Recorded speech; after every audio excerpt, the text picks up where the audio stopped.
Hi everyone. இன்னைக்கு கிருஷ்ண ஜெயந்தி. எல்லாரும் கிருஷ்ண ஜெயந்தி நல்லபடியாக செலிப்ரேட் பண்ணியிருப்பீங்கன்னு நான் நினைக்கிறேன். எல்லார் வீட்லேயும் கிருஷ்ண ஜெயந்திக்கு சீடை, முறுக்கு, அதிரசம், அவல் அப்படின்னு வித்தியாசமான செய்து சாப்பிட்டுருந்துருப்பீங்க. ஆனால் இன்னைக்கு நம்ம வீட்டில் வித்தியாசம் என்னன்னா, எங்கள் அப்பா தான் இன்னைக்கு சமைச்சாங்க.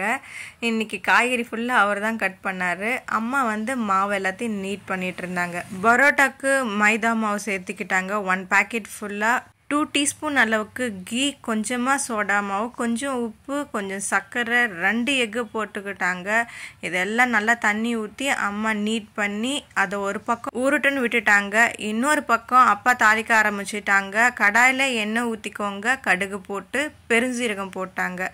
இதில் கொஞ்சம் ஸ்பைசஸ், பட்டை, கிராம்பு, கொஞ்சம் கல்பாசி, கொஞ்சமாக பே லீஃப், ஸ்டார் அன்னீஸ் ரொம்பவும் கம்மியாக போட்டாங்க. இதெல்லாம் பொரிஞ்சதுக்கு அப்புறமா 8 பச்சை மிளகாவை எண்ணெயிலே போட்டு வதக்கிட்டாங்க. அதுக்கப்புறமா ஒரு 2 பெரிய வெங்காயம், தக்காளி 1, இதெல்லாம் உப்பு போட்டு நல்லா வதக்க ஆரம்பிச்சிட்டாங்க. இஞ்சி பூண்டு விழுது 1 ஸ்பூன் போட்டுட்டு காய்கறி எல்லாத்தையும் ஒன்றா சேர்த்துட்டாங்க. இன்றைக்கி உருளைக்கிழங்கு, கேரட், பீன்ஸு தான் நாங்கள் சேர்த்துக்கிட்டோம்.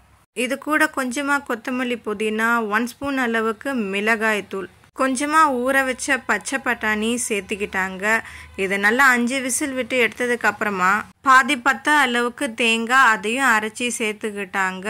நல்லா அதையும் வேக விட்டு 1 விசில் விட்டு எடுத்துக்கோங்க. அதுக்கப்புறம் நீங்கள் பொட்டுக்கடலை அரைச்சி வச்சு அதில் கடைசியாக சேர்த்துக்கோங்க. கருவேப்பிலையும் சேர்த்துக்கோங்க. அவ்வளோதான், ஈஸியாக வெஜிடபிள் குருமா ரெடி ஆகிடுச்சு. அம்மா அப்படியே சைட் பை சைடு இந்த பரோட்டாவையும் நல்லா உருட்டி திரட்டி எடுத்துக்கிட்டாங்க. இந்த பரோட்டாவை பொரிச்சு எடுக்கணும். இது ஆக்சுவலாக கீ பரோட்டா. அதுக்கு கொஞ்சம் ஆயில், 1 ஸ்பூன் அளவு கீ சேர்த்துக்கிட்டாங்க. இது கடாயில் சரி வராதுன்னு தோசைக்கல்லே எடுத்துக்கிட்டோம். தோசைக்கல்லில் கொஞ்சமாக கொத்தமல்லி போட்டு அதுக்கு மேலே பரோட்டாவை நல்லா பொரிச்சு எடுத்துக்கிட்டோம். சூப்பராக வந்தது. எங்கள் அப்பா சமைச்சு தர்றது ரொம்ப ரேர், ஆனால் சமைச்சு கொடுத்தாங்கன்னா சூப்பராக சமைச்சு கொடுப்பாங்க.